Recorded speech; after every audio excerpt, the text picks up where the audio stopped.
हरि गुरु चरण कमलेभ्यो नमो।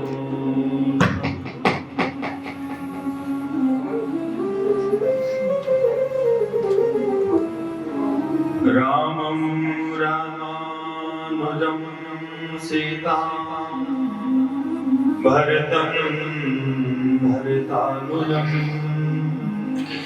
सुग्रीवं वायुसूनुं च प्रणमामि पुनः पुनः। वंशी विभूषितकरानवनीरिदाभात् पीताम्बराधरविन्नफलाधरोष्टात् पूर्णीन्दुतुन्दरमुखादरविन्दनेत्रात् कृष्णात् परं किमपि तत्त्वमहं न जाने। यं प्रव्रजन्तमनुपेतमपेतकृत्यं द्वैपायनो विरहकातरया पुत्रेति तन्मयतया स्तरभूमिनेतु संसर्वभूतहृदयं मुनिमानतोऽस्मि।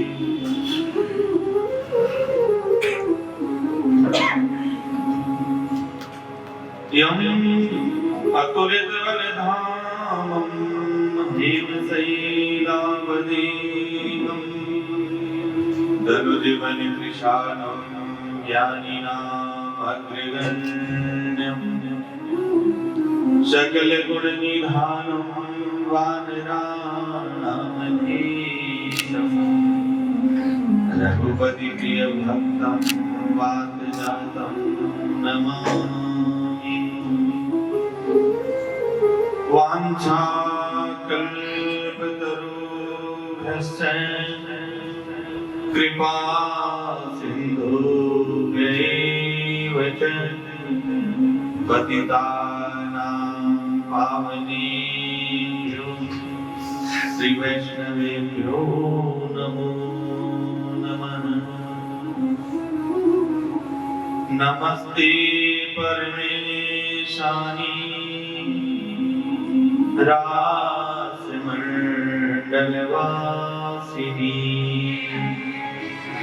रासेश्वरी नमस्तेस्तु कृष्ण प्राणान्तिका प्रिये। रासेश्वरी नमस्तेस्तु कृष्ण प्राणान्तिका प्रिये। जय राधे राधे राधे जय गिरिधर गोपाल। जय राधे राधे राधे जय गिरिधर गोपाल। जय राधे राधे राधे जय गिरिधर गोपाल। जय राधे राधे राधे जय गिरिधर गोपाल। जय श्याम श्याम श्याम जय जय नंदलाला। जय श्यामा श्यामा श्याम जय जय नंदलाला। जय श्याम श्याम श्याम जय जय नंदलाला। जय श्यामा श्यामा श्याम जय जय नंदलाला। जय राधे राधे राधे जय गिरिधर गोपाल। जय राधे राधे राधे जय गिरिधर गोपाल।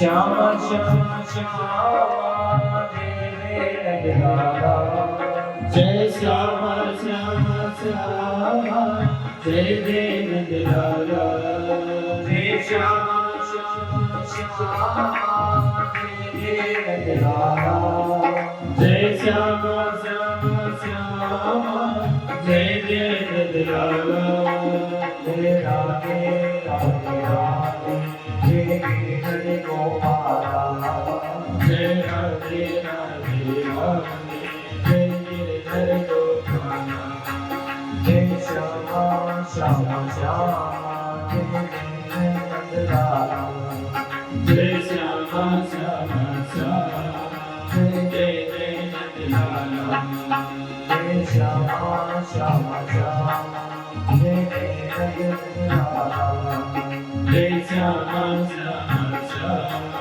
जय नंदलाला जय श्यामा श्यामा श्यामा जय नंदलाला जय श्यामा श्यामा श्यामा जय नंदलाला जय श्यामा श्यामा श्यामा जय नंदलाला जय श्यामा श्यामा श्यामा जय नंदलाला जय राधे राधे राधे जय हरि गोपाला जय राधे राधे राधे जय हरि गोपाला जय राधे राधे राधे जय हरि गोपाला जय राधे राधे राधे जय हरि गोपाला जय राधे राधे राधे जय हरि गोपाला जय राधे राधे राधे जय हरि गोपाला जय राधे राधे राधे जय हरि गोपाला जय राधे राधे राधे जय हरि गोपाला जय राधे राधे राधे जय हरि गोपाला जय हरि गोपाला जय हरि गोपाला बोले गिरधर गोपाल लाल की जय सर्वेश्वरी श्री राधा रानी की जय श्री बालकृष्ण लाल की जय श्री परीक्षित जी महाराज की जय तथा रसिक श्री हनुमान जी महाराज की जय श्री सद्गुरुदेव भगवान की जय जय जय श्री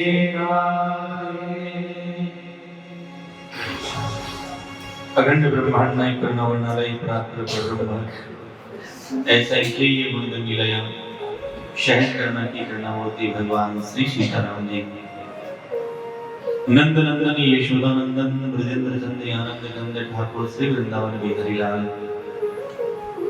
एवं श्री ठाकुर की परम आराधनीय पराशक्ति रास आशीश्वरी भगवती श्री श्यामा जोगी परम हेतु की कृपा से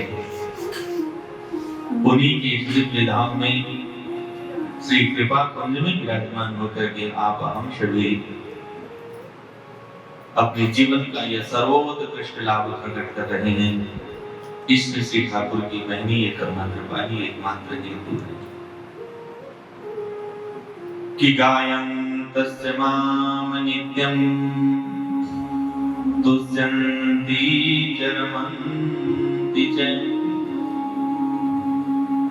हमारे आचार्य महापुरुष कह रहे हैं कि भगवान की दिव्य गाथा, उनके चरित्र, उनके नाम संकीर्तन की दिव्य ध्वनि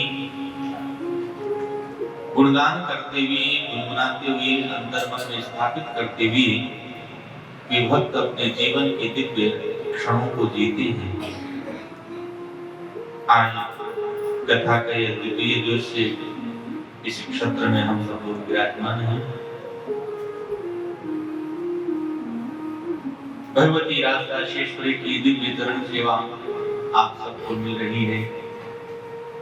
जैसा कि मुझे सूचना मिली आज घबरानी के यहाँ पर 56 भोग का भी दिव्य दर्शन आप सब लोगों ने किया है और नाम संकीर्तन भी दिन भर में खूब किया ही होगा। बहुत अत्यावश्यक कार्य से मुझे जयपुर जाना पड़ा। हमारी श्री रामानंदीय विरक्त वैष्णव परंपरा में यदि सम्राट जगतगुरु भगवान श्री रामानंदाचार्य जो साक्षात भगवान श्री रामभद्र के ही अवतार हैं, जिस समय औरंगजेब इत्यादि ने हमारी भारतीय संस्कृति के ऊपर कुठाराघात किया था, एक एक करके मंदिरों का ध्वस्तीकरण करते हुए जहां पर जजिया कर भी लगाया गया, आरती घंट घड़ियाल शंख ध्वनि को बंद करने का आदेश जिस समय औरंगजेब के शासन में हुआ, उस समय प्रयागराज की दिव्य भूमि से माता सुशीला के गर्भ से भगवान श्री रामानंदाचार्य भगवान का प्राकट्य हुआ और उन्होंने अपनी दिव्य शक्ति का प्रयोग करते हुए उन यवनों को परास्त किया और तब से लेकर के अब तक इस रामानंदी संप्रदाय के वो आदि जगतगुरु बने, संस्थापक बने। उसी परंपरा में हम सब लोग और उनके ही दिव्य वंश परंपरा में एक अद्वितीय वीर सैनिक योद्धा के रूप में जिस समय 17वीं 16वीं शताब्दी का वह दिव्य काल था, यवन शासकों ने आकर के हमारी संस्कृति, हमारे धर्म मंदिर के ऊपर प्रहार करते, उनको खंडित करते हुए मूर्ति पूजा के विरोधक बने और उस समय स्वामी श्री बालानंदाचार्य जी महाराज, जो श्री स्वामी अनुभवानंद जी के शिष्य हैं, उन्होंने दिव्य श्री बालानंद मठ की स्थापना जयपुर में करी। बहुत दिव्य मठ, हजारों की संख्या में साधुओं को उन्होंने सैनिक बनाया और हमारे बैरागी समाज के, वैष्णव समाज के अनेक अखाड़ों की आपने स्थापना करी और डट कर के मुगलों के साथ में संतों ने वहां पर युद्ध किया। जिस समय सेव साख युद्ध चलता था, वैष्णवों और सेवों में इतना घनघोर युद्ध हुआ, महाराज वे लोग प्रतिज्ञा करके वैष्णवों को बिल्कुल मारने के लिए उतारू थे। प्रतिज्ञा ले ली थी कि जब तक 5 वैष्णवों का वध नहीं करेंगे प्रसाद नहीं पाएंगे। अकस्मात वैष्णवों को ढूंढ ढूंढ करके मौत की घाट उतारने लगे। उस समय स्वामी श्री बालानंदाचार्य जी महाराज, जो हमारे यहाँ पर जो श्री लगती है, तिलक जो श्री लगती वो लगाते, लेकिन जब उनका आक्रमण हुआ तो चंदन घिस रहे थे, 3 अंगुलियों से ऐसे श्वेत श्री लगा करके चल पड़े और डट करके आपने मुकाबला किया। तो ऐसा अप्रमित वीर गाथा को गाने वाला वह दिव्य मठ और वहां के मठाधीश स्वामी श्री लक्ष्माचार्य जी महाराज, जो 1982 से लेकर के 2022 तक उस पद के ऊपर प्रतिष्ठित थे। विगत 31 तारीख को उनका शरीर शांत हुआ। आज उनकी वहां पर श्रद्धांजलि सभा भी, हमारे अयोध्या से भी, बाहर से भी संतों का आगमन हुआ था।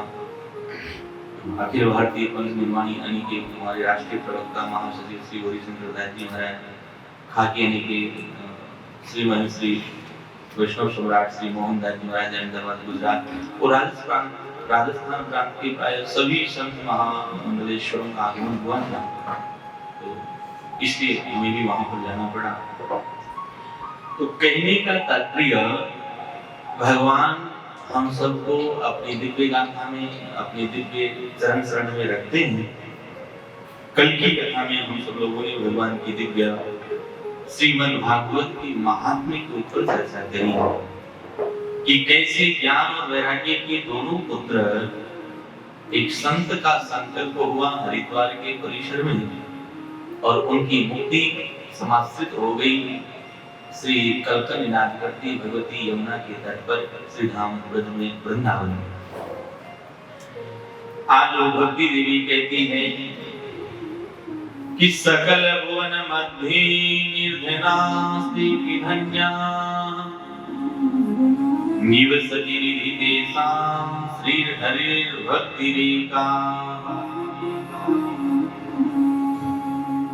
हरिरपि निजलोकं सर्वथा तो विहाय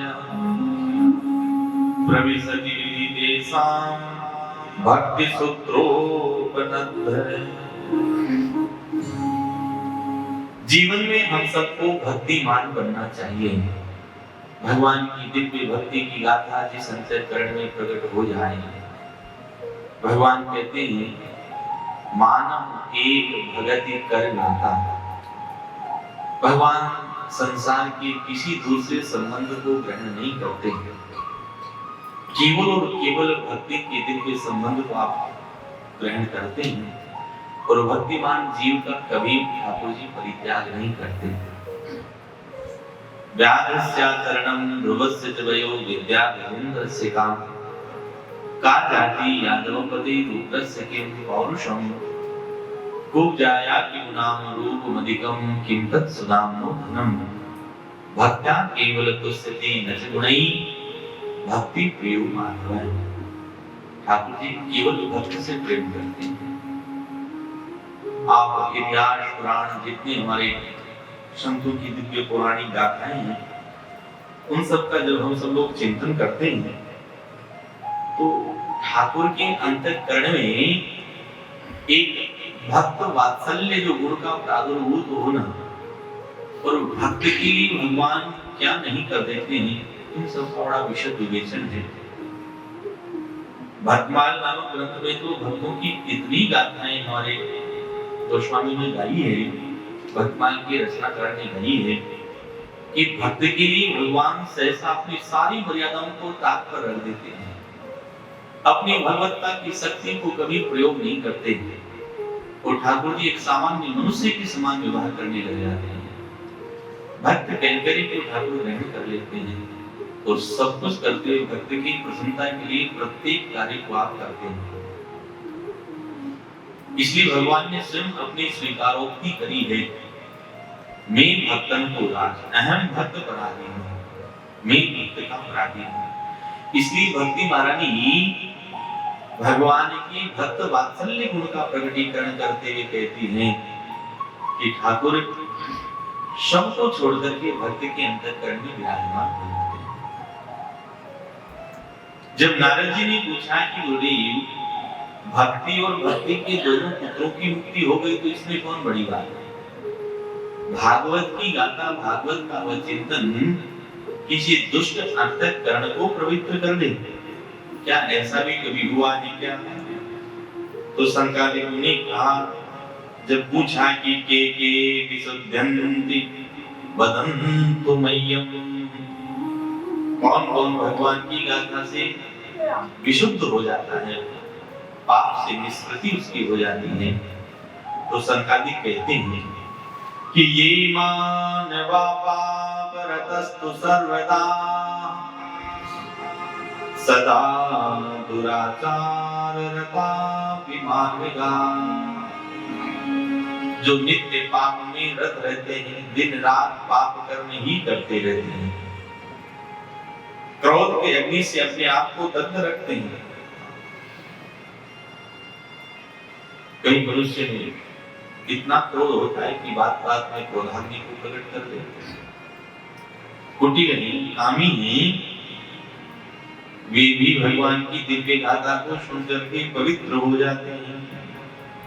और सत्य हीना पितृमातृदोष का, जिसने जीवन में सत्य वादन नहीं किया, सत्य बोलना अपने आप में एक अद्भुत धर्म है। भगवान वेद कहते हैं सत्यम ब्रूयात् प्रियम ब्रूयात् मा ब्रूयात् सत्यम प्रियम, हमको नित्य सत्य वादन करना चाहिए। सत्य न दूसरा धर्म समाना, सत्य के समान जीवन में कोई दूसरा धर्म नहीं है। सत्यवादिता के प्रभाव से साक्षात धर्मराज के अवतार भगवान धर्मराज ही महाराज युधिष्ठिर के रूप में परिणित हुए अवतार लेते हैं, और जिन्होंने जीवन में कभी असत्य वादन नहीं किया, एक शब्द भी जिन्होंने असत्य नहीं कहा, और उसका प्रभाव कितना था कि युधिष्ठिर जी महाराज का रथ, उसके चक्र, उसके पहिए पृथ्वी का स्पर्श नहीं करते थे, पृथ्वी से ऊपर उठ करके चढ़ते थे, वो सत्य का प्रभाव।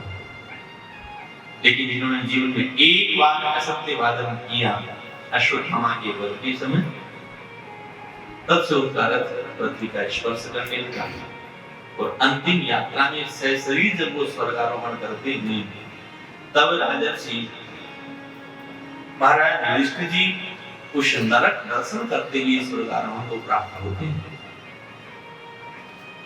सत्य का आश्रय लेकर के हरिश्चंद्र जैसे महाराज ने अपना संपूर्ण धन, कुल, राज्य, वैभव अपने पुत्र, अपनी पत्नी तक को न्यौछावर कर दिया। एक क्षत्रिय धर्म का निर्वाह करने वाले महाराज हरिश्चंद्र दर दर की ठोकरें खाते हुए भिक्षा मांगते हुए अपनी जीविका चलाते हैं, जिनका अंतिम जीवन आप चिंतन करेंगे कि जाकर के महाराज एक चांडाल के समान संसान के वो प्रहरी बनकर के रहे। जीवन में कभी भी ऐसा नहीं होता। तो सत्य का इतना प्रभाव है। सत्य का तात्पर्य क्या है? सत्य कहते किसे नहीं, जो वार्ता, जो मन मस्तिष्क हमारा चिंतन करता हो, हमारे अंतर मन में जैसी भावना हो, उस भावना को हम शब्दों से बाहर कह दें, उसमें कोई बनावटीपन नहीं हो, उसमें कोई दूसरी भाषा का प्रयोग नहीं हो। जो कुछ हमारा अंतःकरण चित्त में जो विचार हो, उन सारे विचारों को शब्दों के माध्यम से बाहर प्रकट कर देना ही सत्य है। उसमें थोड़ा सा भी अगर मिलावटीपन होगा तो फिर असत्य है। अब जीवन में हम आप सब लोग कितना झूठ बोलते हैं, बात बात में झूठ बोल देते हैं। इसलिए कहा सत्येन हीना पितृमातृदोषका।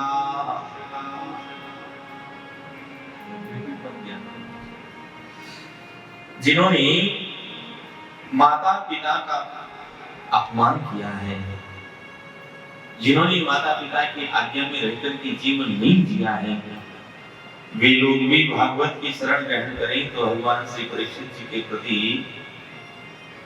श्री शुक्राचार्य कहते वो भी पवित्र हो जाते हैं।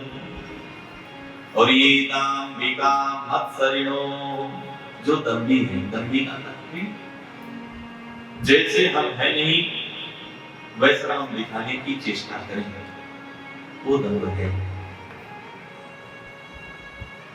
तो दम्भी भी अगर भगवान की कथा की शरण ग्रहण करे तो वो भी पवित्र हो जाए। मत्सरी दूसरों से ईर्ष्या करने वाला, दूसरों के उत्कर्ष को, दूसरों के वैभव को, दूसरों की सुख शांति को देख करके हमारा मन दुखी होने लग जाए, हमारे चित्त में कष्ट की प्राप्ति होने लग जाए, वो मत्सरी है। मात्सर्य दोष जीवन में नहीं होना चाहिए। दूसरों का धन वैभव, उनकी सुख समृद्धि को देख करके हमें प्रसन्नता होनी चाहिए। लेकिन जिसको प्रसन्नता नहीं हो, ऐसा मत्सरी जीव भी भगवान की कथा की शरण ग्रहण करे तो वो भी पवित्र हो जाए। हिंसका, दूसरों को मारने वाला, जिसने मन से, वचन से, क्रिया से सत्कर्म नहीं किया, वह भी भगवान की दिव्य गाथा की चरण सन्निधि प्राप्त कर ले तो पवित्र हो जाए। संकादिक कह रहे थे, नारद जी ने प्रश्न कर लिया, गुरुदेव आप कह तो रहे हैं, कोई इतिहास है क्या, कोई दृष्टांत है क्या, किसने ऐसा करके अपने जीवन को पापों से निवृत्ति प्रकट करवाई है क्या? यहाँ पर एक दृष्टांत दिया, समझाया है कि तुंगभद्रा नदी तट के ऊपर दिव्य ब्राह्मण निवास करते हैं। नाम आपका आत्मदेव है, बड़े ही सूर्य के समान तेजस्वी हैं। ब्राह्मण कुल में आपका प्राकट्य हुआ और ब्राह्मण कुल में जैसा जन्म है वैसे ही उनकी क्रिया भी है। उनकी पत्नी जिनका नाम धुंधरी, वो पति से ठीक विपरीत कार्य करने वाली, लेकिन फिर भी बड़े प्रेम से जीवन का गुजारा उनका चल रहा है। पत्नी के गर्भ से कोई पुत्र की प्रकटीकरण नहीं हुआ, कोई पुत्रोत्पत्ति नहीं करी। यहाँ तक कि ब्राह्मण के हाथ से जिस वृक्ष को लगाते वो वृक्ष भी सूख जाता। घर में गौ माता है, उसने भी पुत्र को जन्म नहीं दिया, तो बड़ा कष्ट हुआ और बड़े दुखी मन से घर से निकल गई। जंगल में जाकर के, अरण्य में जाकर के अपने शरीर का पात कर दूंगा। इस बिना पुत्र के जीवन में जीना ही बेकार है। दिक जीवितम प्रजाहीनम गृहम से प्रजाहीनम, ऐसा उन्होंने विचार किया और सरोवर के तट के ऊपर जाकर के बैठे, किसी में डूब करके अपने आप के शरीर को नष्ट कर दूंगा। एक महात्मा का प्राकट्य हुआ। महात्मा ने दया करके पूछा कि बड़े आदमी तेजस्वी लग रहे हो, बड़ा अच्छा तुम्हारा तेजस्वी चमकता हुआ बड़ा दिल में ललाट है, देखने में तो बड़े तपस्वी हो, लेकिन इस प्रकार से चिंताकुल होकर के विराजमान हो, बात क्या है? पूरी कथा कह सुनाई। महात्मा ने समझाया कि पुत्र से कभी सुख मिल नहीं सकता, पुत्रवानों की व्यथा सुनाई कि देखो सगर महाराज के यहाँ पर 60,000 पुत्र थे, फिर भी उनको कष्ट प्राप्त हुआ। जीवन में कई बार संतान हमारी आज्ञा से विपरीत निकल जाए, हमारी आज्ञा विच्छेदकारी हो जाए, वंश परंपरा के प्रति दूषण प्रकट करने वाली हो जाए, तो ऐसे वंश कुलदूषक पुत्र से तो न होना ही अच्छा था। अनेक गाथाएं सुनाई लेकिन बात समझ में आई नहीं। महात्मा ने कृपा करी, फल दिया, जाकर के पत्नी को देना। इसके प्रभाव से तुम्हारे कुल में, यद्यपि मैं देख रहा हूं कि तुम्हारे भाग्य में 7 जन्म तक पुत्र नहीं है, लेकिन ठाकुर कृपा करेंगे, आशीर्वाद दिया। संत का आशीर्वाद कभी विफल नहीं।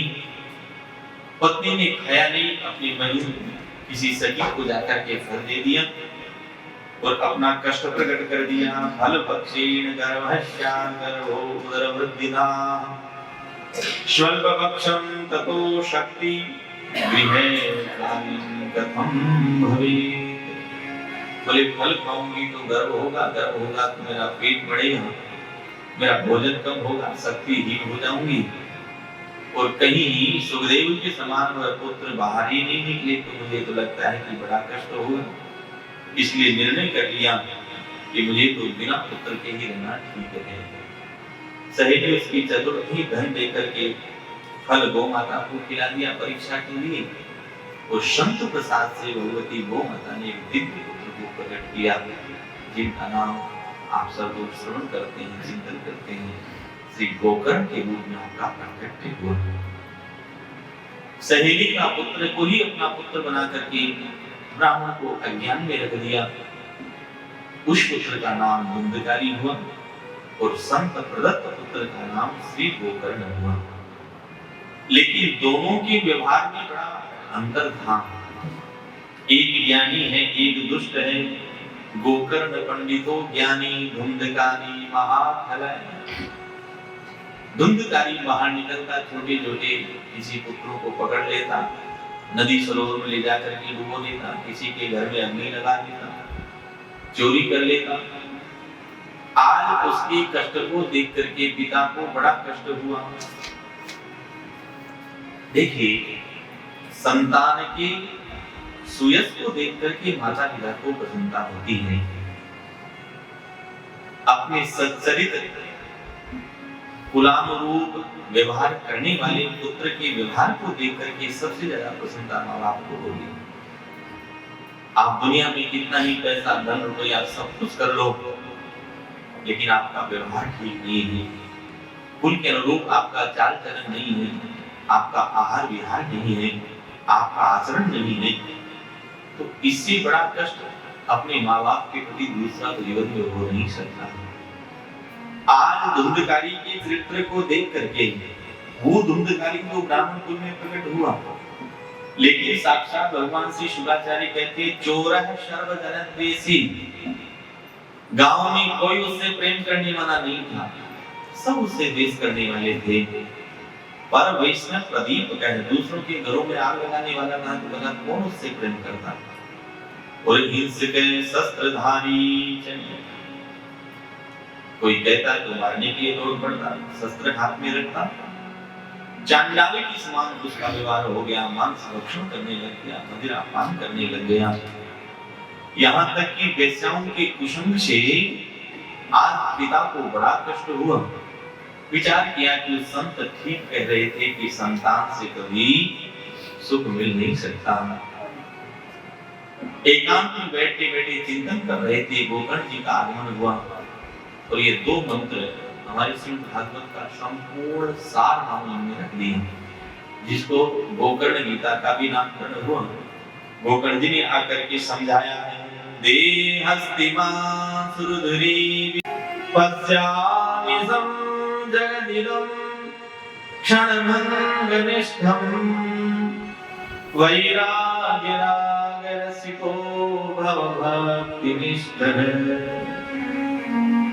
गोकर्ण जी कहने लगे, हे पिताश्री, जिस शरीर के ऊपर आप मोह करते हो, देखो जीवन में सबको सबसे अधिक अगर प्रेम है तो अपने शरीर से होता है। अपने शरीर से बढ़कर के कोई दूसरे से प्रेम कर नहीं सकता। शरीर की रक्षा के लिए हम सब कुछ करते हैं,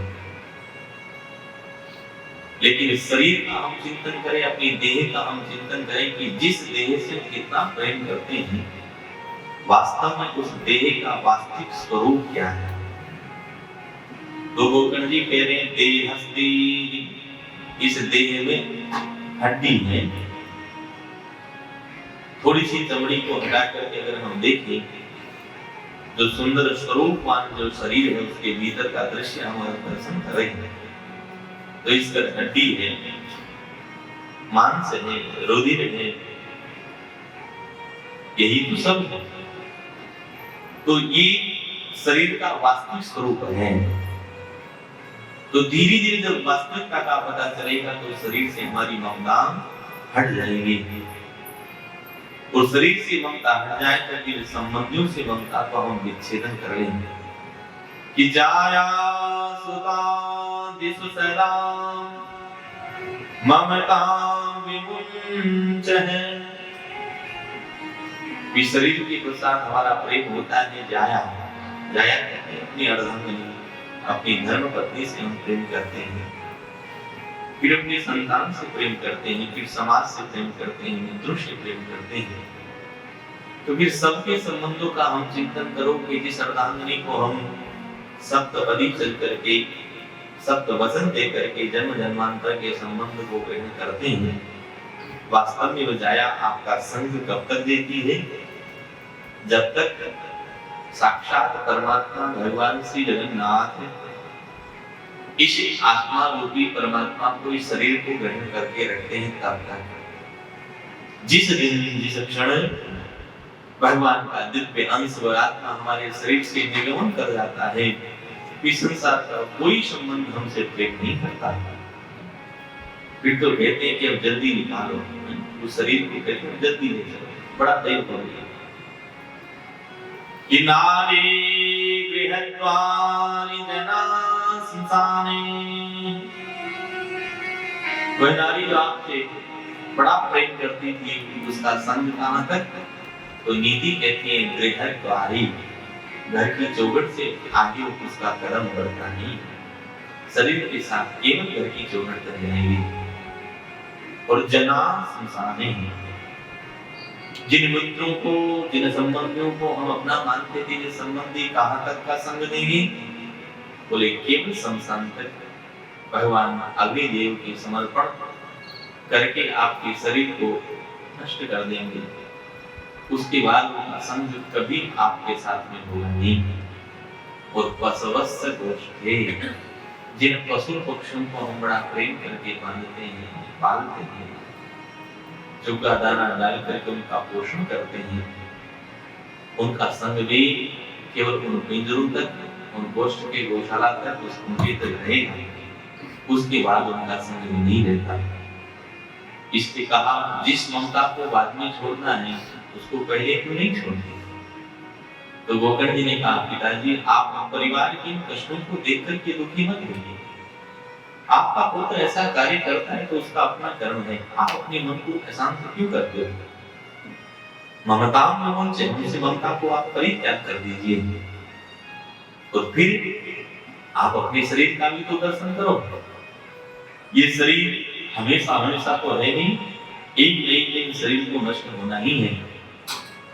इसलिए कि पश्याम्यसं जगदिदं क्षणभंगनिष्ठम्, एक क्षण में जिस शरीर के शांत होने के पश्चात सब कुछ खत्म हो जाता है। दुनिया के, संसार के सारे संबंध, सारे सुख, सारे कर्तव्य तब तक कार्य करते हैं जब तक भगवान रूपी वह आत्मा हमारे शरीर में वास करती है। जिस दिन जिस क्षण वह परमात्मा का दिव्य स्वरूप इस पांच भौतिक देह का परित्याग कर देता है, फिर इस शरीर का भले कोई आदमी इस संसार में प्रेम नहीं कर सकता, उसका कोई अस्तित्व नहीं है। आप कोशिश कर लो, फिर कभी वाणी हमारी बोल नहीं सकती, नेत्र हमारे देख नहीं सकते, हाथ हमारे चल नहीं सकते, मन हमारा चिंतन नहीं कर सकता, बुद्धि हमारी कार्य नहीं कर सकती। जब तक परमात्मा का दिव्य स्वरूप, उसकी शक्ति इसमें समाहित है, तब तक हम बोल रहे हैं, तब तक हम चल रहे हैं, खा रहे हैं, पी रहे हैं। संसार के प्रत्येक व्यवहार को हम तब तक निर्वाह करते हैं जब तक श्री ठाकुर हमारे अंतरात्मा में विराजमान है। इसलिए सब कुछ उन्हीं का है, उन्हीं की शक्ति है कि हम चलना, फिरना, बोलना सब कुछ कर देंगे। तो गोकर्ण जी ने कहा, पिताश्री ये शरीर तो क्षणभंगुर है, नहीं जाने किस क्षण कहां कैसे इसका नष्ट होना प्राय लिखा हो। क्षणभंगुर जीवन की कलिका कल प्रातः जान खिली न खिली, मलिया चलती शुचि शीतल मंद सुगंध समीर चली न चली, भजले हरि नाम हरि रचना फिर अंत समय में हिली न हिली। ये जीवन बहुत क्षणभंगुर है, इसलिए इससे हमको प्रेम कभी करना नहीं चाहिए। जातस्य ध्रुवम जन्म मृतस्य च, जिसका जन्म हुआ है उसकी मृत्यु अवश्यंभावी है, और भैया जिसकी मृत्यु हुई है उसका जन्म भी अवश्य होता है। गोकर्ण जी समझा रहे, पिताश्री आप वैराग्य को धारण करिए, और वैराग्य जीवन में जब आ जाए तो दूसरे मंत्र में आपने निवेदन किया कि धर्मं भजस्व सततं त्यज लोक धर्मान् सेवस्व साधु पुरुषान् जहि काम तृष्णाम् अन्यस्य दोष गुण चिंतन वाशु मुक्त्वा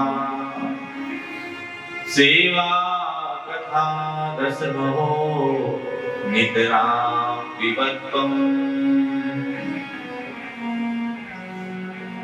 हे पिताश्री, जीवन में हम धर्म का आस्वादन करें, लौकिक धर्मों का हम परित्याग करें। धर्म की परिभाषा क्या है? धार्यते नीति धर्म, जो जीवन में धारण किया जाए। तो धारण किसे करें? जो वेदों ने, पुराणों ने, हमारे आचार्य ने जिसकी परिभाषित करके सबके लिए निर्देशित कर दिया कि ब्राह्मण के लिए ये करना है, क्षत्रिय के लिए ये करना है, वैश्य के लिए ये करना है, शूद्र का ये कार्य है। तो भगवान वेद ने प्रत्येक वर्णाश्रम धर्म की पद्धति को प्रकट कर दिया, तो उस पद्धति के अनुसार अपने जीवन को जीना ही धर्म है। और लौकिक धर्मों का परित्याग कर देना। गीता में भगवान ने अर्जुन के प्रति निवेदन किया, अंतिम उपदेश के रूप में, सर्वधर्मान् परित्यज्य माम् एकं शरणं भज, अहं त्वा सर्व पापेभ्यो मोक्षयिष्यामि मा शुचः। वो कहते हैं कि पाठ सभी धर्मों का परित्याग करके केवल मेरी शरण में आ जाना, ये परम धर्म है।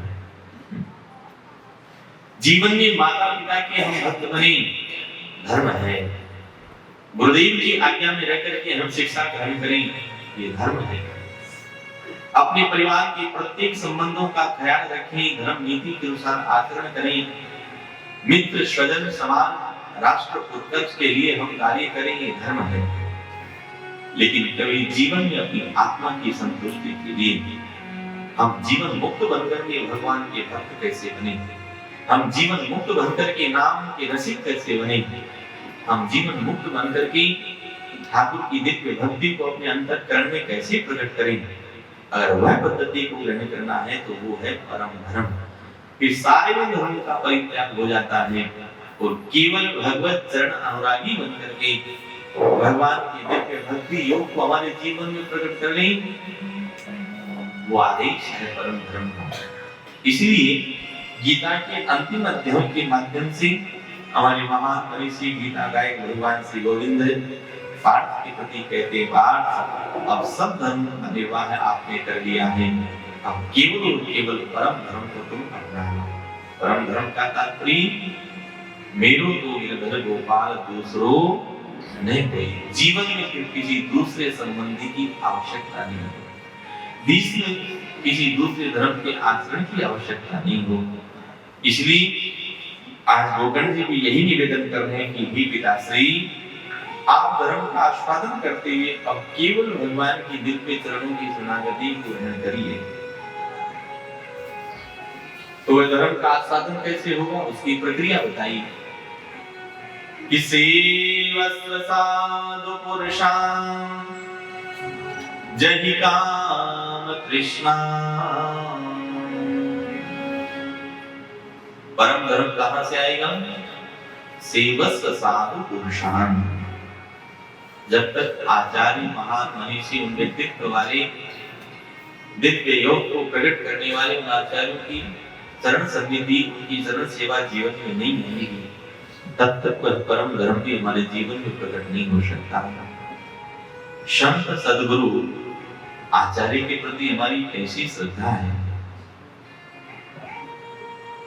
हमारे भक्ति योग के आचार्य भगवान श्री नारद जी महाराज ने नारद भक्ति सूत्र में कहा है, अगर भक्ति को प्रकट करना है तो महत कृपेय, उन महापुरुषों की चरण सन्निधि, उनकी दिव्य वचन सेवा से ही भगवान की दिव्य भक्ति योग का प्रकाट्य हमारे अंदर करने में संभव है।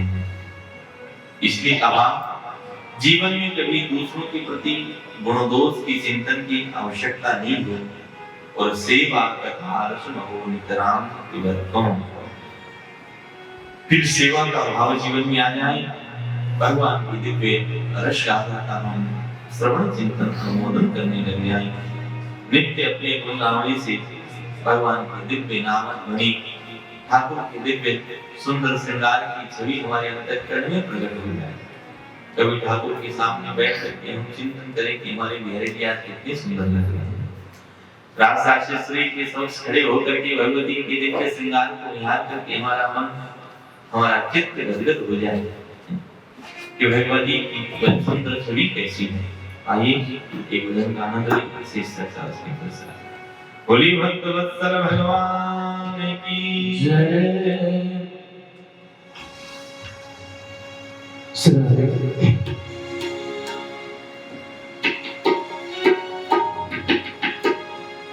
जग से हटा लिया दिल, तुमसे लगा लिया।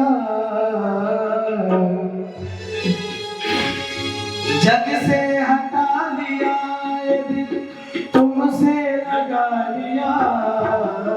देखा मैं जब से आपको अपना बना लिया। देखा मैं जब से आपको अपना बना लिया। ओ जग से हटा लिया दिल, तुमसे लगा लिया। जग से हटा लिया दिल, तुमसे लगा लिया। देखा मैं जब से आपको अपना बना लिया। देखा जब से आपको अपना बना लिया। ओ देखा जब से आपको अपना बना लिया। ओ देखा जब से आपको अपना बना लिया।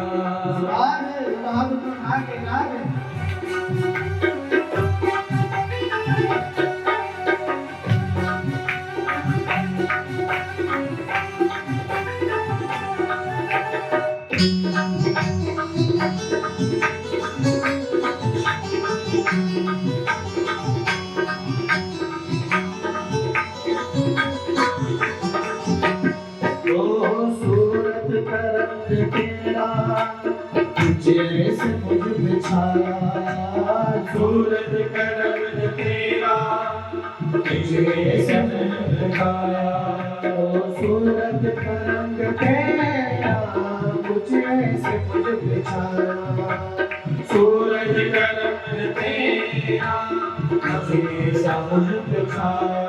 हो के दीवाना में तेरा श्याम श्याम होके दीवाना में तेरा श्याम श्याम आया। होके दीवाना में तेरा श्याम श्याम होते दीवाना मैं तेरा श्याम श्याम आया ओ जब से मिला है तू मुझे जब से मिला है तू मुझे जब से मिला है तू मुझे जब से मिला है तू मुझे सब कुछ भुला दिया देखा मैं जब से आपको अपना बना दिया देखा जब से आपको अपना बना लिया ओ जग से हटा लिया ये दिल तुमसे लगा लिया जब से लगा लिया तुमसे लगा लिया देखा जब से आपको अपना बना लिया देखा जब से आपको अपना बना लिया राधे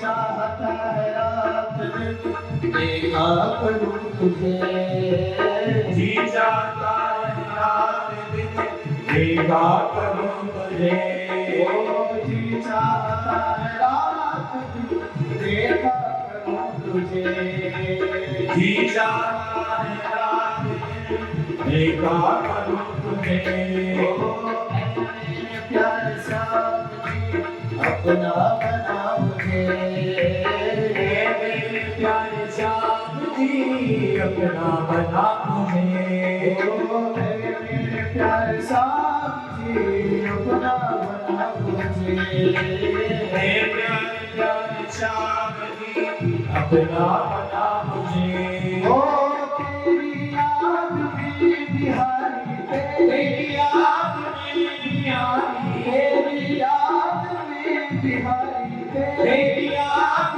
में बिहारी कल से मेरा जिया देखा जब से आपको अपना बना लिया देखा जब से आपको अपना बना लिया ओ जग से हटा लिया ये दिल तुमसे लगा लिया अपना बना लिया राधे कल्याण की जय हो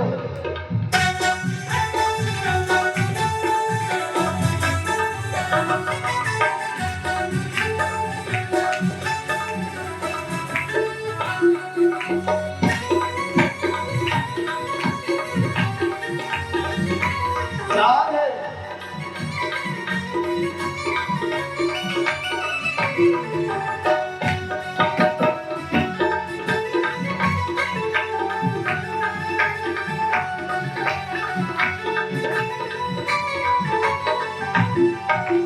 हो जाए मुझ पे तेरी करुणा भरी नजर हो जाए मुझ तेरी करुणा भरी नजर हो जाए मुझ पे तेरी करुणा भरी नजर हो जाए मुझ तेरी करुणा भरी नजर हो मेरा भी नजर भक्तों में तुम बिहारी मेरा मेरी खबर भक्तों में बिहारी मेरा भी खबर ओ तेरी शरण सामने तेरी शरण सामने तेरी शरण सामने तेरी शरण सामने सब कुछ चढ़ा दिया देखा सबसे आपको अपना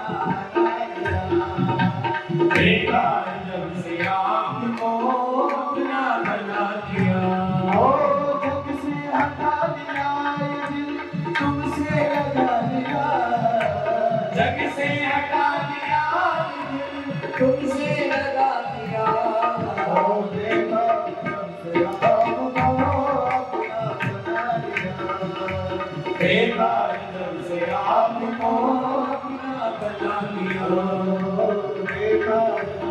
आपको अपना बना लिया, देखा जब से आपको अपना बना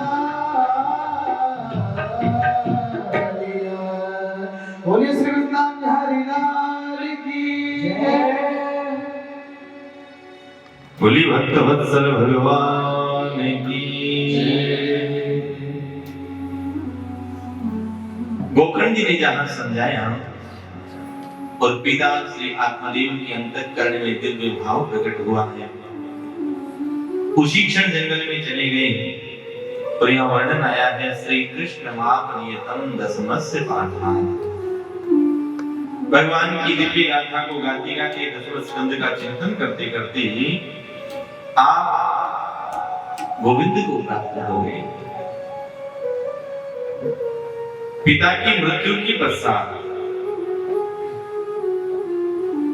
धुंधकारी अपने आप को कोई शासन करने वाला था नहीं और धुंधकारी ने उसी क्षण महाराज अपनी मां को कष्ट देते हुए घर का सारा सामान निकाल करके वेश्याओं के अंक में डाल दिया।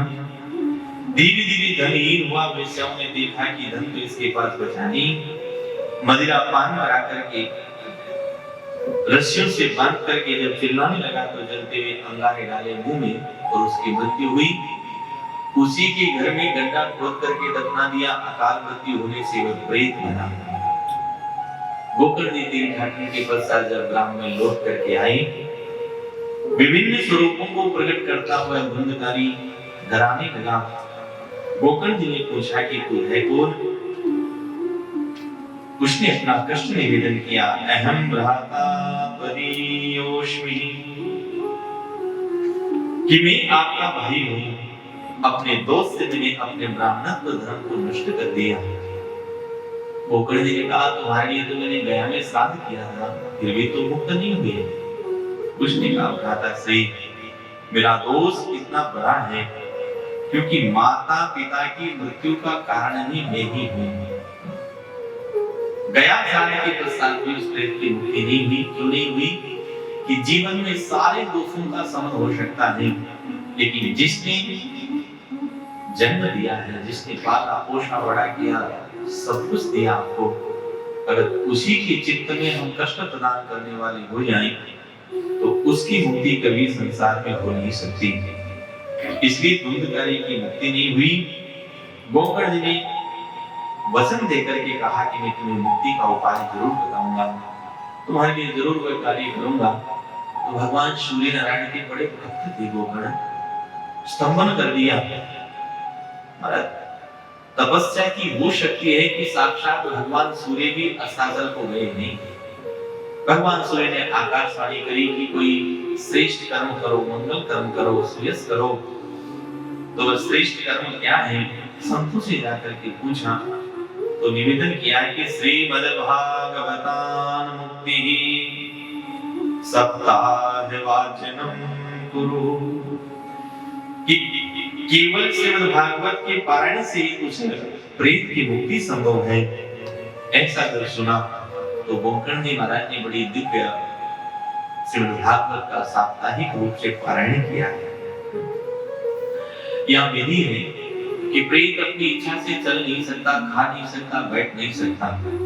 इसलिए हम पितरों के प्रति, अपने प्रेतों के प्रति संकल्प करके उनको आसन देते हैं। तो आज शब्द ग्रंथि की बांस का रोपण करके उसमें प्रेत को आसन दिया गया। और यह वर्णन है कि पहले दिन की कथा के पश्चात प्रथम ग्रंथि का विमोचन हुआ, दूसरे दिन के पश्चात दूसरी ग्रंथि का विमोचन, ऐसे करके क्रमशः 7 दिन में सातों उस बांस की ग्रंथि का फट करके मानो यह संकल्प करवाती है कि कुछ प्रेत बने हुए धुंधकारी की वहां पर मुक्ति हुई। किन्ननाम भातरम सत्यः गोकर्णामिति चाब्रवी। आज गोकर्ण जी महाराज को प्रणाम करते हुए धुंधकारी प्रार्थना करता है, हे भ्राता श्री, आपकी कृपा से मेरी मुक्ति संभव हुई है। अनेक अनेक विमान प्रकट होने लगे। जब प्रथम एक विमान आया तो गोकर्ण ने पूछा कि मैंने सारे श्रोताओं को समान रूप से कथा सुनाई थी, लेकिन एक ही विमान क्यों आया? तो भगवान के पार्षदों ने कहा कि देखो, कथा सुनी तो सबने, लेकिन मनन केवल इस सुंदरकारी ने करी है। श्रवण की 3 अंग हैं, श्रवण, मनन और निधिध्यासन। सबसे पहले हम उस कथा का श्रवण करें, उसके पश्चात निधिध्यासन, उसका फिर हम मनन करें, और मनन करने के पश्चात उसके अनुसार हमारा जीवन चरित्र बन जाए, तब कहीं जाकर के मानो कथा के 3 अंगों की पूर्ति होती है। तो आज यद्यपि समान रूप से सारे श्रोताओं को श्री गोकर्ण महाराज ने कथा सुनाई थी, लेकिन जिस भाव से धुंधकारी ने कथा सुनी उस भाव से सबने सुनी नहीं। इसलिए विमान केवल धुंधकारी के लिए आया, अन्य कथाओं के लिए नहीं। फिर से गोकर्ण जी ने कथा करी, अनेक विमान प्रकट हो गए और सारे श्रोताओं को भगवान की दिव्य गाथा श्रवण करने के पश्चात सत्य मूर्ति प्रकट हुई है। इसलिए भगवान श्री व्यास कहते हैं, जीवन में हमारे प्रति फल की कामना कब प्रकट होती है कि विश्वासो गुरुवाक्येषु स्वस्तिदीनत्व भावना। सबसे पहले गुरु वचन में हमारा विश्वास हो। हमारे आचार्य सद्गुरु हमारे प्रति जिस आदेश को, जिस वचन को कह रहे हैं, अक्षरशः उस आदेश और उस वचन में हमारी श्रद्धा भी होनी चाहिए। यादृशी भावना यस्य सिद्धिर्भवति तादृशी। नीति कहती है कि वैद्य में, चिकित्सक में, भगवान की देव प्रतिमा में, ब्राह्मण के वचन में, संत आचार्य सद्गुरु की वाणी में जैसी हमारी श्रद्धा होगी, उसी के अनुसार हमारे फल की कामना भी हमें प्राप्त होती है। इसलिए आज गोकर्ण जी महाराज की कथा की पश्चात श्रोताओं की मुक्ति हुई और इस बात का उद्घोष हुआ कि श्रीमद् भागवत की कथा प्रेत पीड़ा विनाशिनी, उस प्रेत बाधा को दूर करने वाली है। तो 5 अध्याय में भागवत का ये महत्व प्रकट किया है और अंतिम स्कंद पुराण का जो 6वां अध्याय है, उसमें भागवत की कथा के क्रम को हम कैसे सुने, श्रोता की, वक्ता की कैसे लक्षण होना चाहिए, साथ में हमारा भोजन, हमारा आहार विहार, हमारा चरित्र कैसा होना चाहिए, तो उस विधि को 6वां अध्याय में प्रकट किया है। सर्वप्रथम भगवान श्री शुकाचार्य प्रकट करा रहे हैं कि जिस भक्त अंतःकरण में भगवान की दिव्य गाथा को सुनने का संकल्प जागृत हो, वह सबसे पहले सुंदर मुहूर्त निकलवाए। कौन सी तिथि को, कौन से महीने में, किस दिन में, किस नक्षत्र में, इसको हम प्रारंभ करें। पंचांग ज्ञान रखने वाले किसी ज्योतिषी के पास जाकर के हम मुहूर्त निकलवाएं। तिथि, वारम, नक्षत्रम, कर्णम, वेद, दधेव च, इन 5 को मिलाकर के बनता है पंचांग। तिथि का चिंतन हो, वार का चिंतन हो, नक्षत्र का चिंतन हो। उसके पश्चात कथा स्थल का हम चयन करेंगे। जब कथा का मूल दिन चल रहा है तो कथा स्थल का हम चयन करें कि किस स्थान पर हम कथा सुने। तो भगवान श्री शुकाचार्य कहते हैं, तीर्थी वापी वने वापी। सबसे पहले श्रेष्ठ स्थान है तीर्थ।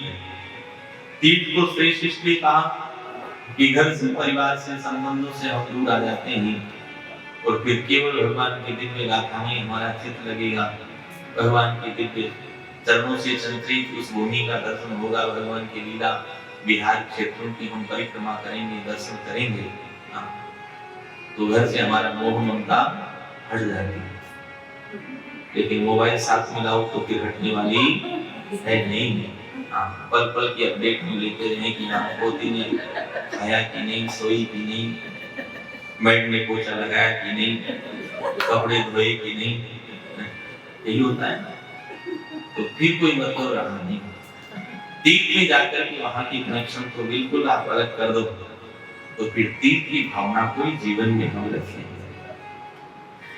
इसलिए कहा तीर्थे वापि वने वापि गृहे वा श्रवणं मतम्।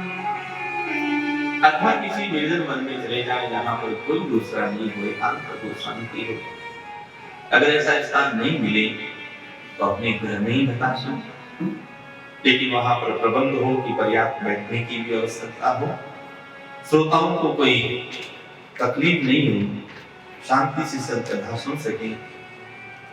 उस कथा स्थल का हम शोधन मार्जन कर लें, भूमि लेपन कर लें, जो भी वहां पर अनावश्यक कोई वस्तु हो उसको हम बाहर कर दें, तो भगवान की बड़ी कृपा हम सबके ऊपर है। तीर्थ और उस तीर्थ स्वामी भगवती राजेश्वरी के दिव्य चरणों में, ईश्वरी जी के चरणों में और कृपा कुंज में हम बैठ करके कथा सुन रहे हैं। इससे बड़ा सौभाग्य क्या है? उन्हीं की कृपा और उनके समक्ष ठाकुर जी की दिव्य सुंदर छवि का नित्य दर्शन हम कर ही रहे हैं, ईश्वरी जी का नित्य दर्शन कर ही रहे हैं। तो इससे बड़ा सौभाग्य हमारे जीवन का कोई दूसरा हो नहीं सकता। उसकी पश्चात वक्ता का चयन हो, वक्ता कैसा हो, विरक्त हो, वैष्णव हो, विप्रो वेद शास्त्र विशुद्ध कृत, दृष्टांत कुशल धीरो वक्ता का विरोध निष्ठा। वक्ता के साथ साथ में 5 ब्राह्मणों का भी हम वर्ण करें, जिसमें एक ब्राह्मण ऐसा हो जो भगवान की कथा को कहने में समर्थ हो, मंडल बनाकर के नित्य चर्या पूजा चर्या को भी हम संपन्न करवाएं, और उसके पश्चात अंतिम में इसकी पूर्णाहुति का है, भोजन का भी हमने दी। हो सके तो निराहार रहे, निर्जला रहकर के कथा सुने, अथवा यथाशक्ति जैसे चित्त में हमारे भगवान के प्रति कथा के प्रति मन लगे, हमारा शरीर वैसा स्वाभाविक करे, उस प्रकार से हम कथा को सुने। ब्रह्मचर्य का पालन करें, पत्तल में भोजन करें, भूमि पर शयन करें, काम क्रोध मद माद मत्सर का परित्याग करें, वेद वैष्णव विप्र की कभी निंदा नहीं करें, रजस्वला का दर्शन नहीं करें, सत्य सोच दया मौन का चिंतन करें, और अंत में कहा है एवं कृपा व्रत विधि उद्यापन आचरेत। उसका उद्यापन कैसे करें? अगर सकाम अनुष्ठान है तो भागवत के प्रत्येक मंत्र के अध्याय के द्वारा इसकी पूर्णाहुति हो, भगवान अग्निदेव को प्रकट करके अग्नि में आहुति दे, तो निष्काम उपासना से अगर कथा हो रही है तो केवल गीता पाठ करा करके भी उन कथा को विश्राम करा सकते हैं। ये भी एक विधि है।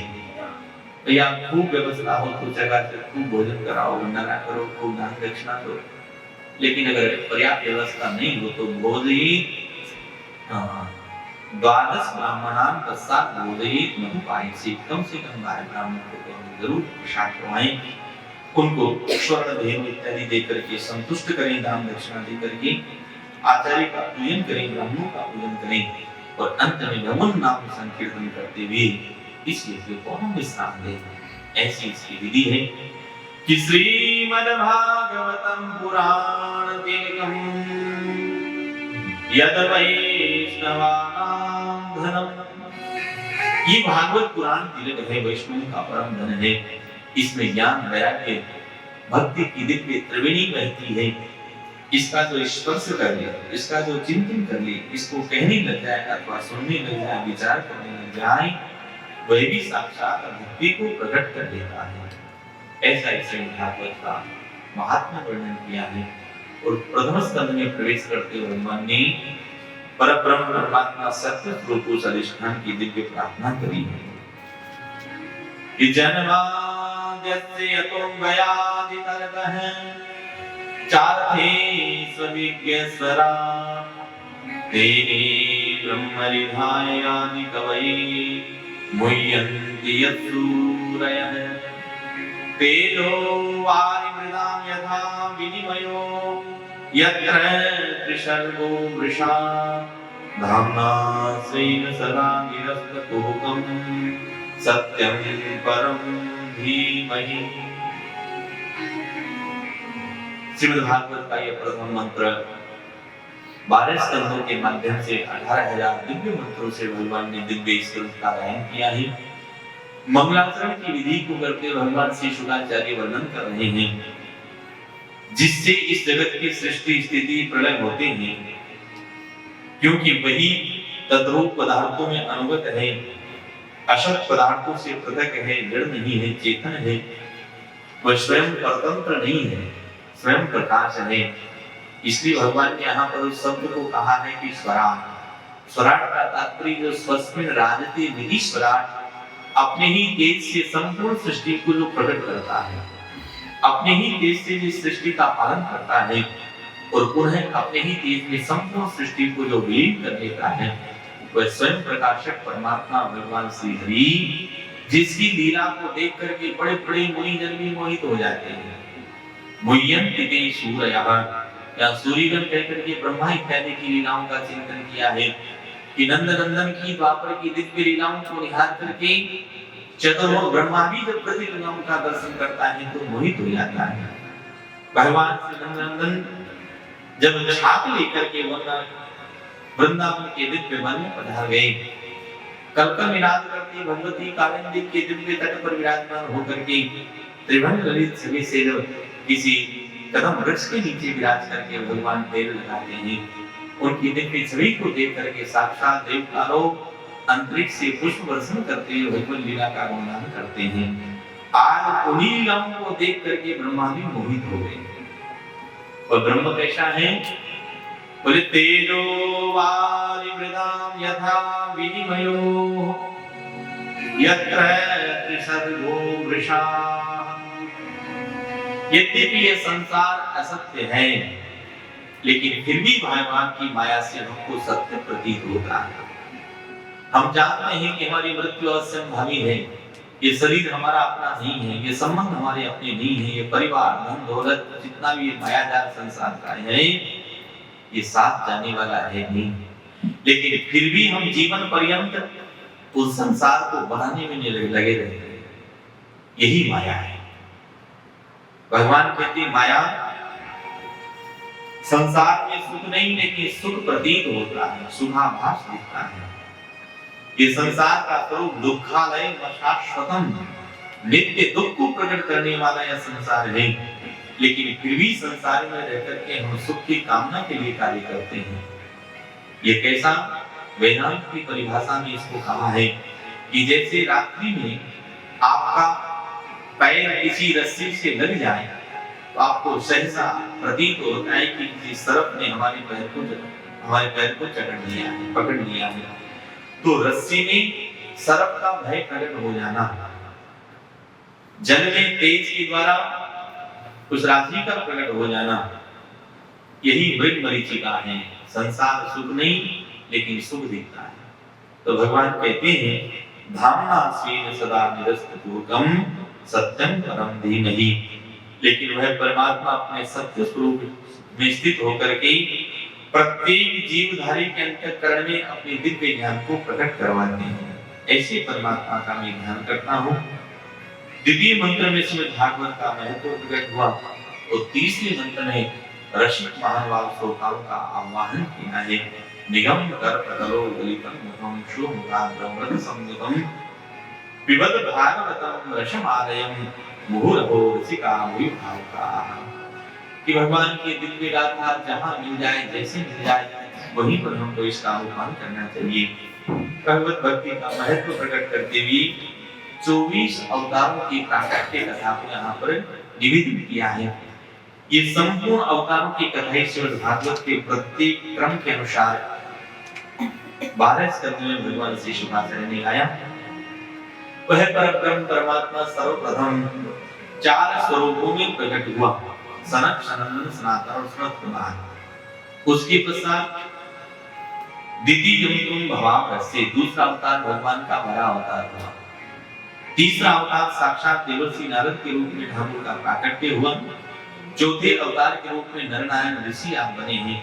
पंचम अवतार के रूप में महात्मा कबीर के रूप में आपका प्राकट्य हुआ। षष्ठम अवतार आपका यज्ञावतार है। सप्तम अवतार आपका दत्तात्रेय अवतार हुआ है। 7वें अवतार के रूप में साक्षात स्वामियों मनु की रक्षा के लिए भगवान ने नाभि नाम की पत्नी की मेरु देवी की तरफ से ऋषभ देव के रूप में आपका प्राकट्य हुआ है। अष्टम अवतार के रूप में साक्षात आपका यज्ञ पुरुष के रूप में प्राकट्य हुआ है। नवम अवतार साक्षात परमात्मा का चाक्षुष मनोंतर के अंत में जब सारी की सारी त्रिलोकी समुद्र में डूब रही थी, उस समय भगवान मत्स्य अवतार के रूप में 10वें अवतार में प्रकट हुए। 11वें अवतार के रूप में जब देवता और दैत्य समुद्र मंथन कर रहे हैं, मंदासर पर्वत जब समुद्र के गर्भ में समाहित होने लगा, भगवान कच्छप बनकर के प्रकट हुए, वो भगवान का ज्ञान होता है। 12वें अवतार के रूप में साक्षात परमात्मा धन्वंतरी के रूप में रसायन शास्त्र को, औषध विज्ञान को प्रकट करते हैं, वो भगवान का 12वां अवतार है।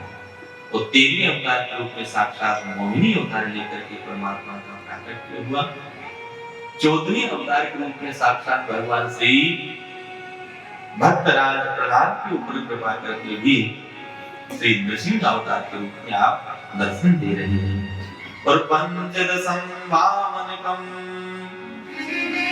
15वां अवतार भगवान का वामन अवतार है, जो बलि के ऊपर भगवान ने कृपा करी। 16वें अवतार के रूप में क्षत्रियों से द्रोह करते हुए भगवान परशुराम के रूप में प्रकट होते हैं। 17वें अवतार के रूप में वेदों का भाष्य करते हुए भगवान ने पुराणों की रचना करी, तो कृष्ण देवपायन व्यास के रूप में आपकी प्रतिष्ठा हुई। 18वें अवतार के रूप में भगवान राजा राम के रूप में मर्यादा के दिव्य अवतार को लेकर के प्राकट्य लेते हैं। 19वां अवतार भगवान का संकर्षण अवतार, और 20वां अवतार भगवान द्वापर के अंत में श्री कृष्ण के रूप में आपका प्राकट्य हुआ है। 21वें अवतार के रूप में निवेदन है कि जब कली के 5000 वर्ष शेष रह जाएंगे, जगह जगह धर्म की अवनति हो जाएगी, अधर्म का बोलबाला होगा, तब बिहार प्रांत में सुशर्मा नाम के ब्राह्मण के घर में भगवान कल्कि रूप में प्रकट होंगे। 22वां अवतार भगवान का हरि अवतार है। 23वां अवतार साक्षात भगवान का 23वें अवतार के रूप में साक्षात भगवान हंस अवतार के रूप में प्रकट हुए। तो कहने का तात्पर्य, प्रत्येक अवतार के माध्यम से भगवान ने जगत को शिक्षित किया है, शिक्षा दी है। अपने प्रत्येक अवतार में भगवान ने कोई न कोई लीला को प्रकट करते हुए उस अवतार के माध्यम से जगत को शिक्षा ही दे रहे हैं। तो राजर्षि जब परीक्षित ने पूछा कि प्रभु, आपने भगवान की प्राकट्य की कथा तो कह दी, लेकिन श्रीमद् भागवत कैसे प्रकट हुई, किस काल में इसको रचना हुई, उस सब कथा को हमें सुनाइए। तो द्वापर के अंत में जब महात्मा व्यास के अंतःकरण में जब दुख का भाव प्रकट हुआ, तब नारद जी की प्रेरणा हुई। नारद जी आज नारायण नारायण गुणगान करते हुए संन्यासाश्रम बद्रिकाश्रम की दिव्य भूमि में प्रकट हुई, और नारद जी महाराज ने प्रकट होकर के प्रेरणा दी कि अब तक आपने अनेक ग्रंथों की रचना करी है, अब केवल एक ऐसी दिव्य ग्रंथ की रचना आप करी जिसमें केवल श्री कृष्ण शरणागति हो, गोविंद के दिव्य चरित्रों का गायन हो। तो नारद जी की प्रेरणा से आज भगवान श्री व्यास ने श्रीमद् भागवत पुराण को प्रकट किया है। भागवत पुराण के प्राकट्य के पश्चात भगवान श्री शुकाचार्य का प्राकट्य हुआ, लेकिन शुकाचार्य आप सब लोग सुनते हो, जैसे ही उनका प्राकट्य हुआ, नागोच्छेदन संस्कार भी नहीं हुआ, अपने स्कंद के ऊपर ही उस नाग को लेकर के जंगल में चले गए। व्यास के दोनों अनेकों शिष्यों ने जाकर के भगवान की दिव्य भागवत के मंत्रों का गायन किया है। भगवान के दिव्य स्वरूप, उनका दिव्य स्वभाव श्रवण करवाया है कि वो कृष्ण कितने सुंदर हैं। तो केवल सुंदर ही नहीं, सुंदरता के साथ साथ भगवान के अंतःकरण में भक्तों के प्रति कितनी कृपा है।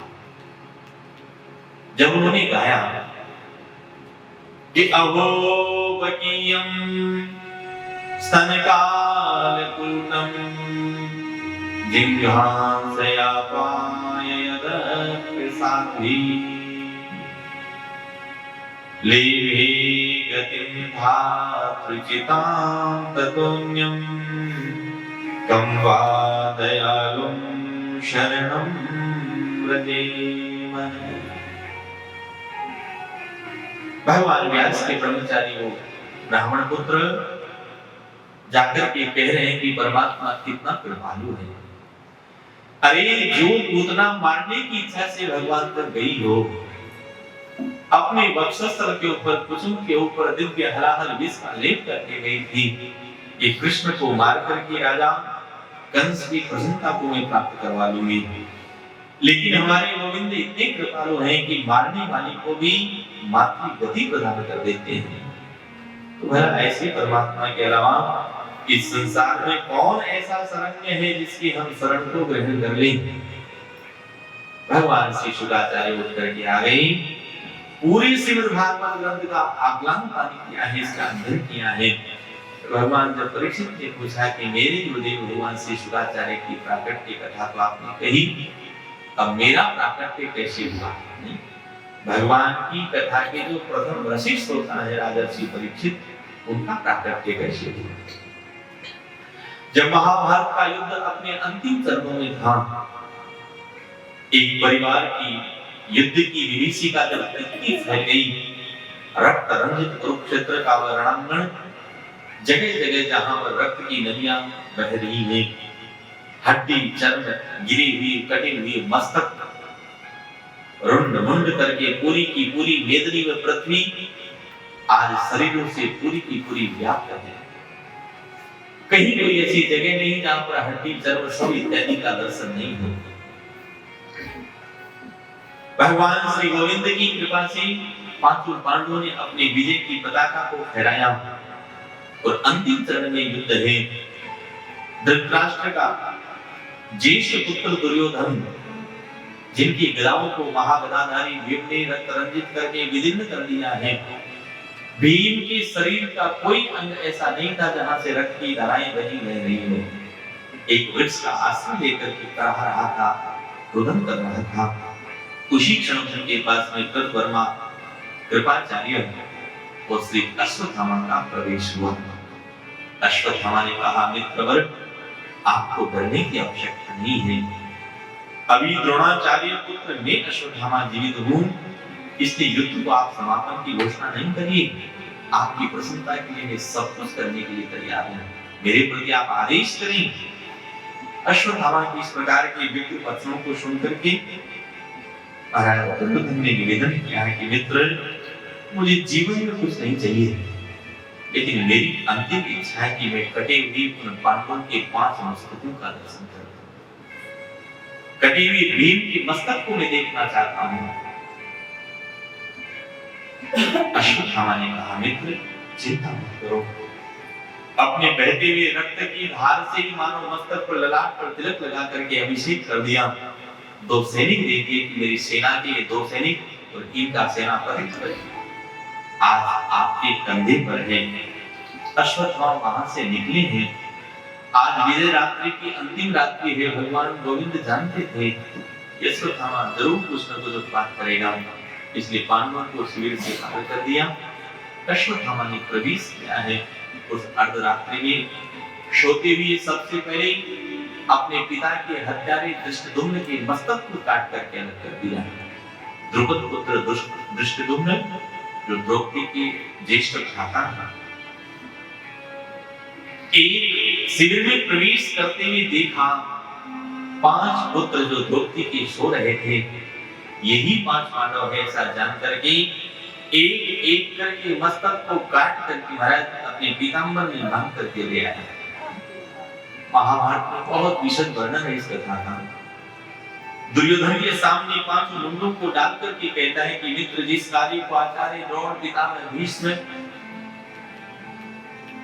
महारथी कर्ण, शल्य इत्यादि नहीं कर पाए, आज मैंने वो कार्य कर दिखाया है। दुर्योधन की प्रसन्नता का पारावार नहीं रहा। बदला कि तो 5 द्रौपदी के 5 पुत्रों के मस्तक हैं, रो पड़ा। और इधर प्रातः काल सूर्योदय हुआ। भगवती द्रौपदी ने देखा कि मेरे पुत्र आज शयन से उठे नहीं, दौड़ करके शिविर में प्रवेश करती हैं। अपने 5 पुत्रों को मस्तक विहीन देखा। बालकों की इस दशा को देख करके उनकी आंखों से अश्रुधारा छलछला आई।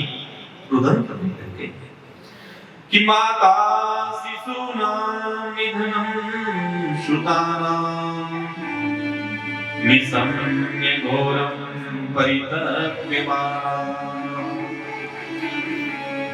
भगवती द्रौपदी के अंतःकरण में बड़ा कष्ट हुआ। रुदन करने लगे।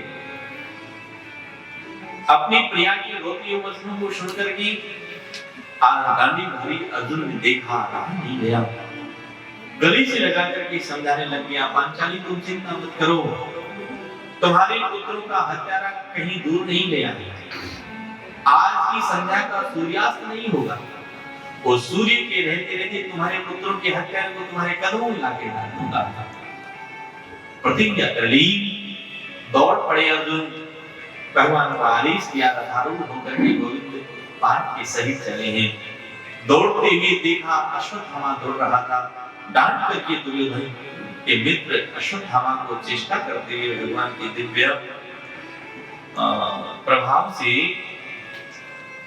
अर्जुन ने डांटा है कि अरे दुष्ट, तुम इस प्रकार से मेरे पुत्रों की हत्या करके जा नहीं सकते हो। अर्जुन को सामने देख करके ब्रह्मास्त्र का संधान अश्वत्थामा ने किया।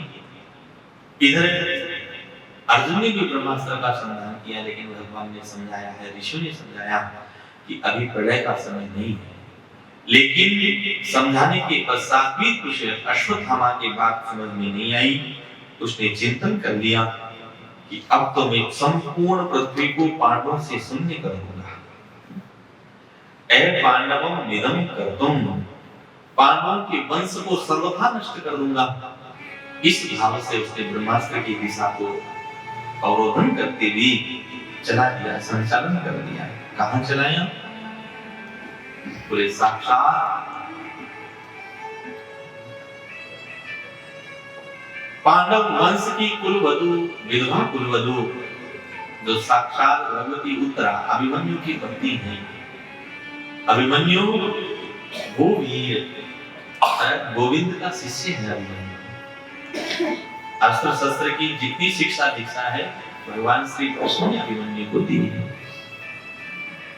और उनकी पत्नी भगवती उत्तरा, उनके गर्भ में जो परीक्षित रूप की बीज पल रहा था, अगर मैं अंतिम बीज को नष्ट कर दूंगा तो पांडवों का कोई नाम और निशान नहीं रहेगा। उत्तरा दौड़ पड़ी। हमारे संत कहते उत्तरा भक्ता है। बड़े बड़े महारथियों का दर्शन करने के पश्चात भी किसी की तरह शरण में नहीं गई। उत्तरा सीधी भगवान गोविंद के चरणों में गिरकर के रोदन करने लगे और प्रार्थना करती कि पाहि पाहि महायोगिन देव देव जगत्पते नान्यं त्वद्भयं पश्ये यत्र मृत्यु परस्परम। आज वो कहने लगे गोविंद, आपके अतिरिक्त हमारे जीवन में दूसरा सहारा कौन हो सकता है? और केवल सहारा ही नहीं, उत्तरा भगवती भगवान को आदेशित करती है कि गोविंद, भले ही मेरे गर्भ में मेरे पेट का शिशु, इसकी कभी आप अवनति नहीं होने देना। कामम दहतु माम नाथः, भले मेरी मृत्यु हो जाए, मेरा शरीर नष्ट हो जाए, मुझे कोई चिंता नहीं है, लेकिन मामी गर्भो निभात्यताम, मेरा गर्भ नष्ट नहीं होना चाहिए। क्यों? कभी आने वाले समय में लोग ये ना कहें कि जिन पांडवों की रक्षा साक्षात लोकीनाथ भगवान श्री गोविंद ने करी थी, जीवन भर जिन पांडवों ने भगवान के चरणों की शरणागति लेकर के रखी हो, और आज उन पांडवों के वंश में कोई जन्म देने वाला कुल प्रदाता पुत्र ही नहीं रहा, उस पुत्र की भी हत्या हो गई। इसलिए मैं ये नहीं चाहती कि आपके सुयश में कोई कलंक लग जाए। भगवान ने कहा, मां, आज आपके आदेश को मैं शिरोधार्य करता हूँ। तुम्हारा ठाकुर जी ने अपने सारे के सारे संविधानों को अलग कर दिया। हमारे संतों कहते हैं, साक्षात भगवान अपने भक्तों की वाणी को सार्थक बनाने के लिए, भक्त वाणी को शक्ति करने के लिए ठाकुर जी ने आज अपने संविधान में संशोधन कर दिया। जो परमात्मा स्त्री गर्भगत नहीं होता, जो परमात्मा कभी जन्म नहीं लेता, आज छोटा सा अंगुष्ठ मात्र का शरीर बनाया और भगवान श्री गोविंद मां उत्तरा के घर में प्रवेश करते हैं। शंख चक्र गदा पद्म लेकर के, जब तक ब्रह्मास्त्र का तेज शांत नहीं हुआ, तब तक गोविंद ने रक्षा करी है। और उसके पश्चात वैष्णवों तेज आसाद्य संसाम्यत है। भगवान श्री गोविंद के प्रति दिव्य प्रार्थना हुई। भगवती कुंती चरणों से निपट करी कि हे नाथ, आज आपने मेरे वंश की रक्षा कर दी। भगवान के प्रसन्न भई, उस समय के पश्चात राजर्षि परीक्षित का मावरा के गर्भ से प्राकट्य हुआ है। गर्भ में ही परीक्षण कर लिया, इसलिए उनका नाम ही परीक्षित हुआ है। द्वापर की पूर्णाहुति हुई और उसके पश्चात भगवान जब अपने गोलोक धाम को पधारे, पांडवों को इस बात का पता चला। उन्होंने भी लाल तिलक राजर्षि परीक्षित का किया और स्वयं भी स्वर्गारोहण की तैयारी कर ली। राजर्षि परीक्षित उस कुरु वंश के बड़े सुयश राजकुमार बनकर के एक राजपद के ऊपर प्रतिष्ठित होकर के अपनी प्रजा का पालन करते हैं।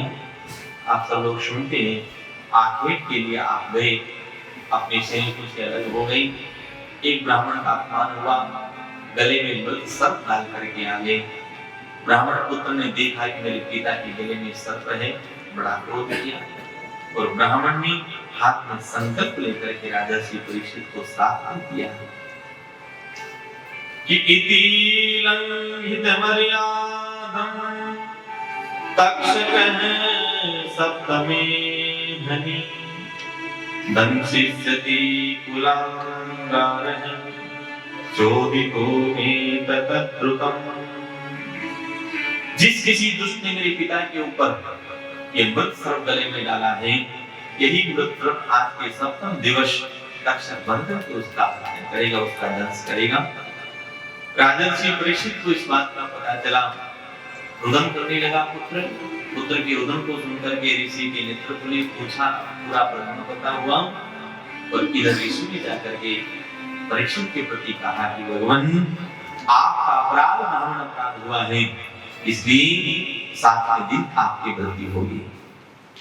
उसी क्षण सब कुछ छोड़कर के गंगा तट के ऊपर आ गए। बड़े बड़े ऋषि मुनि जन आकर के वहां पर विराजमान रहे हैं, सब चेष्टा कर रहे हैं कौन सा कर्म बता दें, कौन सा सुयश बता दें कि इनकी मुक्ति हो जाए। राजा परीक्षित ने सारे महात्माओं से पूछा, मुझे यह अनुष्ठान बताओ कि मैं कभी मृत्यु के भय से भयभीत नहीं हूं।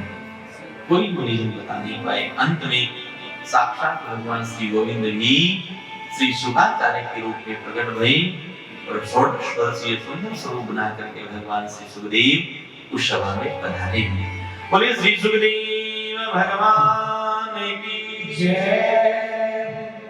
सुखदेव के चरणों शरणागति प्राप्त करते हुए राजर्षि परीक्षित ने प्रश्न किया है, मेरे मुक्ति का उपाय क्या है।